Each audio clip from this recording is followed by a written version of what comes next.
Mayong buntag kanatong tanan mga kapaglaom. Usa na pod ka maayong adlaw ng igpapahulay kanatong tanan. Adlaw nga kita mo pahulay, adlaw nga kita mo pasalamat sa Ginoo. Ug adlaw nga kita makahimos sa pagdaig kaniya sa tibok nga adlaw ng igpapahulay.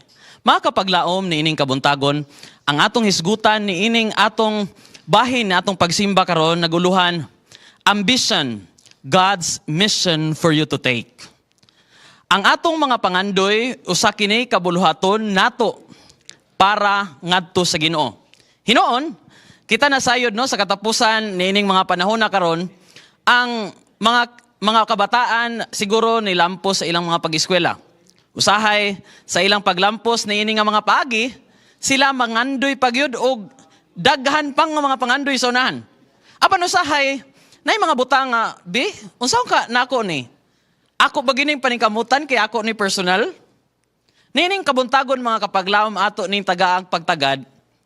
Tungod kay ako nagtuo nga kining atong mga pangandoy sa kinabuhi dili ni personal nga satisfaction. Dili ni para lang sa atong kaugalingon, kundi para ni ngadto sa atong buhat sa Ginoo. Matud pa sa atong pagtuon nining kabuntagon mga kapaglaom.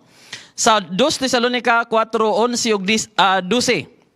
Ako ning gibukuha mga kaigsunan ang 11 sa New International Version and King James Version ang 12 kay murag medyo ma-emphasize nato ang buot pasabot niining atong pagtuon karon. And make it your ambition to lead a quiet life. You should mind your own business and work with your hands just as we told. Ang 12 nag-ingon, that ye may walk earnestly toward them that are without, and that they may have lack of nothing. Nalang tayo mga pipila ka mga punto nga atong tagaag pagtagad nining kabuntagon mga kapaglaom. Una, study to be quiet. Hinoon sa atong mga kabatanunan karon, usa nga motivation siguro nga nung magtarong gyud sila og eskwela kay basig na mga awards, rewards and everything. Apan, kita gi-inspire mga kaigsunan ni ining kabuntagon nga while working with our ambitions, ningon siya dire, don't neglect your daily duties. Work hard in your study with the Lord.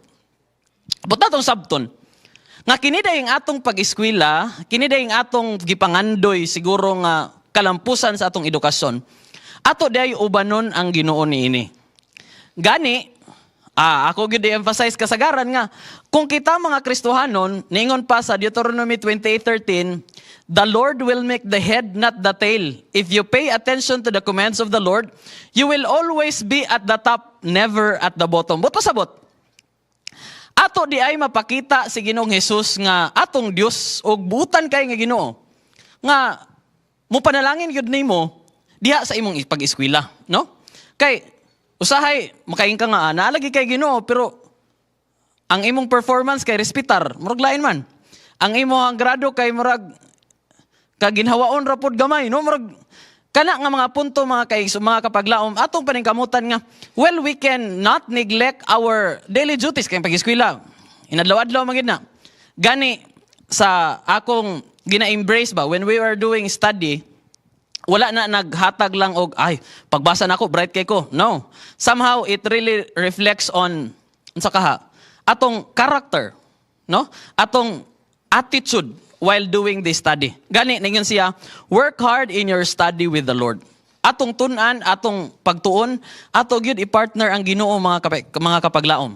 Kay ngani diha sa atong pagpakig-uban kauban sa Ginoo, well, God has so many promises then, no? Diha nga kung kulang ka sa imong pagtuo o kulang ka sa imong kaalam, mangayo ka kay iyang ihatag niya perminti sa imo, no?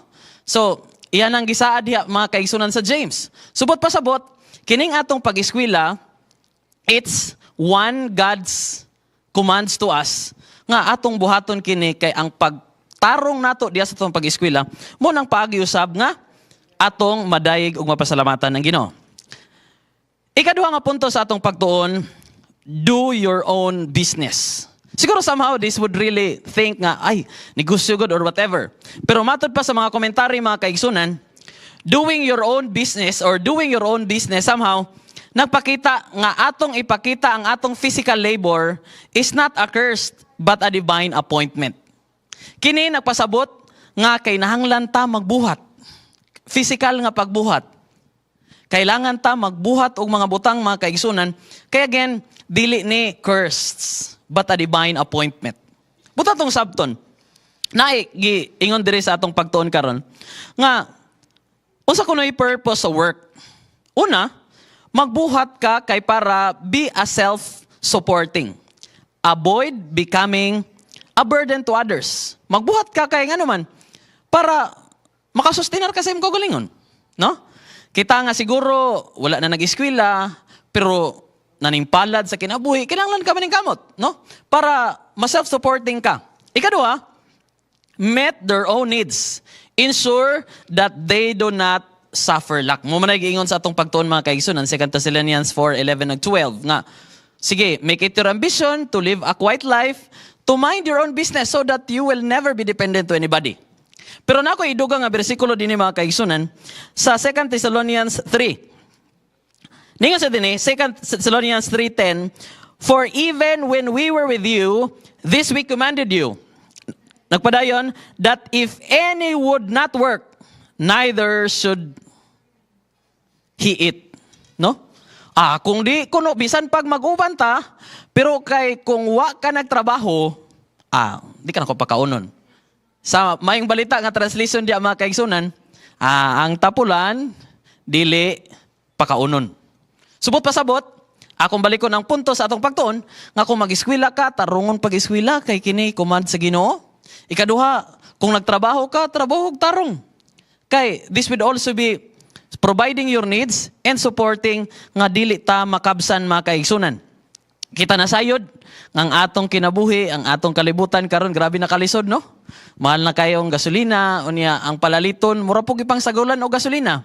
Atong bugas ni mahal kalit kay ambot na baka na gasolina, no? Pero tanan, grabe ka connected na tanan sa kalisod mga kaigsunan. Ato lamang buhaton, we will not wait for God's blessing sitting, but we will wait or we will work because God's blessed us in our humble work mga kaigsuunan. Sa katapusang punto sa atong pagtuon nag-ingon, and walk honestly. Kini mga kaigsunan mo yung pinaka-challenging nga part sa atong kinabuhi. Kaya nga naman, kining pagka-honest, kuani kayo kanang tricky kayo ba? Saan ka nato nga mahimutang buutan or dili ta mamakak ba? Abitaw ninyo mga kapaglaom, kana man ang pagpamakak karon ang grabe na ka common nga mura na bitaw tolerated mistakes ba? Nga permanente na natong ginabuhat ba? Kana bitaw pangutan-on ka, asa ka na, unsa dayon tubag kasagaran, going na pero bago pang mata, wa pa kaligo, no? Asa ba ka ang atong pagka-honest ana mga kaigsunan? Usahay matintal naman lang ta kay murag usual thing. Sa unang panahon, kung wa pa'y cellphone, dali kayong kinabuhi, no? Kay magsabot sila karong Sabado, magkita ta sunod semana ha, diha nga lugar, nga na nga oras. Murag magtultul siguro gyud ang kasabot. Karon manggod kay dali ra kayo pag di day ko makadayon pero liagi pang semana gisabutan. Karon dayon nga adlaw nga gisabutan mawalibad, no? Kay grabe naman kaayo ang age of technology. Pero somehow, sa kadaghan nga technology nga atong ginaisgutan, usahay, makalimot na lang pod noon ta, no? Nga there is always things we can consider nga dapat mahimot ang honest in all or being kanabang diligent, no, sa atong ginabuhat. Ningon diri mga kaigsunan, working with one's hands is a quiet testimony that gains respect from those without. And it is a way to walk honestly. No? Kini kunong pagbuhat nato sa kaugalingon nato nga pagbuhat mga kaigsunan sa tinud-anay. Mao kuno ni ang pinakatinuod nga testimonya nga makakuha ta og respeto sa mga tao nga naa kauban nato. Ako nasayod daghan nato nga mga kapaglaom karon nagtrabaho sa dili nato nga institusyon, sa dili nato nga trabahuan. Ang pangutana karon, diha ba sa imong pagpanarbaho, nakita ba nila ang Ginoo sa imong kaugalingon? Or diha ba sa imong pagpanarbaho, mahimo ka bang panalangin nila Or mahimong panalangin ang trabahoan pag mulakaw na ka. Nakuha ninyo? Or, posible ba sa imong pagpanarbaho nga tungod sa imong presence nabat na nila ang kalinaw, kalipay? Or basin biya unya pag ay kay wala si brother ko ano, mas malinaw na takaron. No? Nining kabuntagon mga kapaglaom. Ato ning inuklugan. Kay kini nga mga punto mga kaigsunan, aduna tay mga limitasyon, no? Di man ta makahimo, dili man tatanan makawali. Dili tatanan makahimo sa medical missions and everything. Apan kini nga buhat mga kaigsunan sa pagpahinumdum alang nato karon ining kabuntagon nga ang pagbuhat, pag-walk honestly, dili lang na sa atong mga tiil mga kapaglaom. Kini nagpasabot nga diha sa atong matagbuhat, posible, akong balikon tanan, ang punto sa atong pagtuon, nga diha sa atong pag-eskwela, siguro kami nga members sa Mas Amigos alumni, sa atong pag-eskwela sa una, nga naatay Mas Amigos, makahimot ta sa mission. Unya, kay nauma naman tag-eskwela, karon maning kamot gihapon ta nga diha sa atong pagpanarbaho, we can do God's mission. Dili man diha sa mga wali, diha man diha sa mga butang atong pagabuhaton, apan maning kamot gyapon ta makapaglaom nga diha sa atong pagbuhat mapakita nato ang Ginoo. Mabati nila nga naatay Ginoo. Og usa gid nga punto mga kaigsunan, let us also work with diligence, no? Kanang maning kamot pud ta nga ay sayo pud ta makasubmit sa requirements, no? Sa mga deadlines unya maayo pud ang atong pagkabuhat mga kapaglaom. Kay kini nga buhat usa ka buhat misyonero diha sa atong tagsa-tagsa ka mga trabahoanan. Hinoon, kini nga oportunidad nagpahinumdum alang nato nga ang pag-eskwela nga tarong, pagtrabaho nga tarong, adunay personal benefits sa atong kaugalingon. It's a self-sufficiency.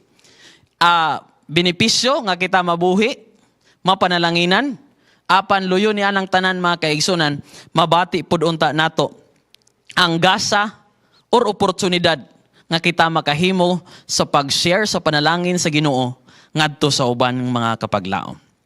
Ningon dinhi, study well as what God commands.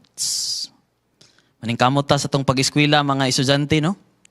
Nga we will be performing well for God's mission. Og sa mga nanarbaho na pod sa bisan asa nga trabahoan, mahimo mang gagmay, nasa middle class or labi na gayud dito sa mga supervisory part, no? Mupod na usa ka dako nato nga challenge on how we would deal them, no? Deal nato ang mga tao nga naghapon ang Ginoo. Work well as what God's desire. Og katapusan ningon dire, study and work well for it is our God's given mission. Sa dili pa ko muundang mga kaigsunan, gusto nako balikan ang gamayng punto sa pagpanarbaho dito sa Biblia, no? Katong kinabuhi ni Isaac ba? Nga ato na makita sa Genesis mga kaigsunan.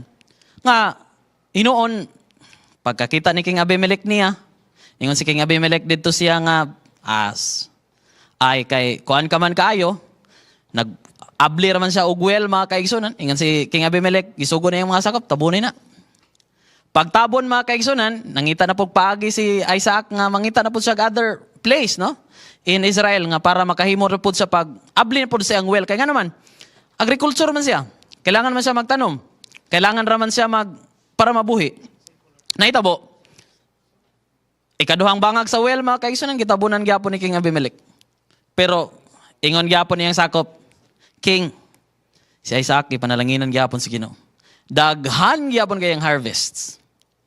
Og sa ikatulo mga kaigsunan, abli gyapon og well si Isaac. Makita nato na sa account sa Genesis mga kapaglaom.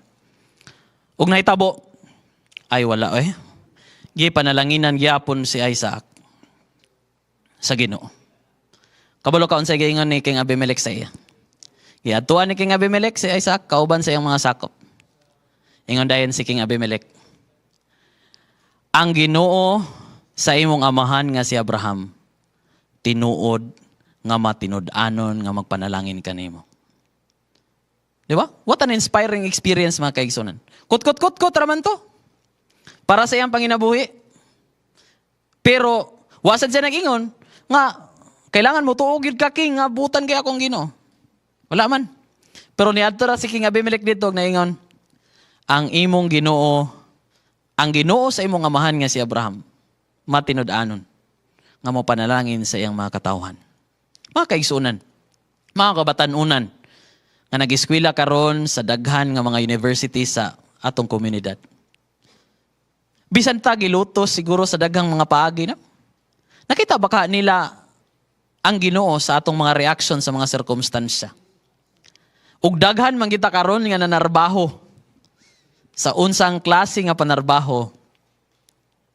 Nakita pod ba ka nila si Ginoong Hesus diya sa tagsa-tagsa nato ka mga pagbuhat. Mga kapaglaom, kini nga pahinumdum alang nato nining kabuntagon. Mag-aghat unta nato sa pagbuhat nga matinud-anon, sa pagpaningkamot nga adunay paglaom, ug sa paghimo ni ining tanan dili lamang sa atong personal nga benepisyo. Kaya ko nasayod, kung ang imo o ang akong kinabuhi panalangin, ako nasayod, ang opportunity nimo sa pag-eskwela o ang imong opportunity sa pagpanarbaho, usa ka na kadakong panalangin sa Ginoo.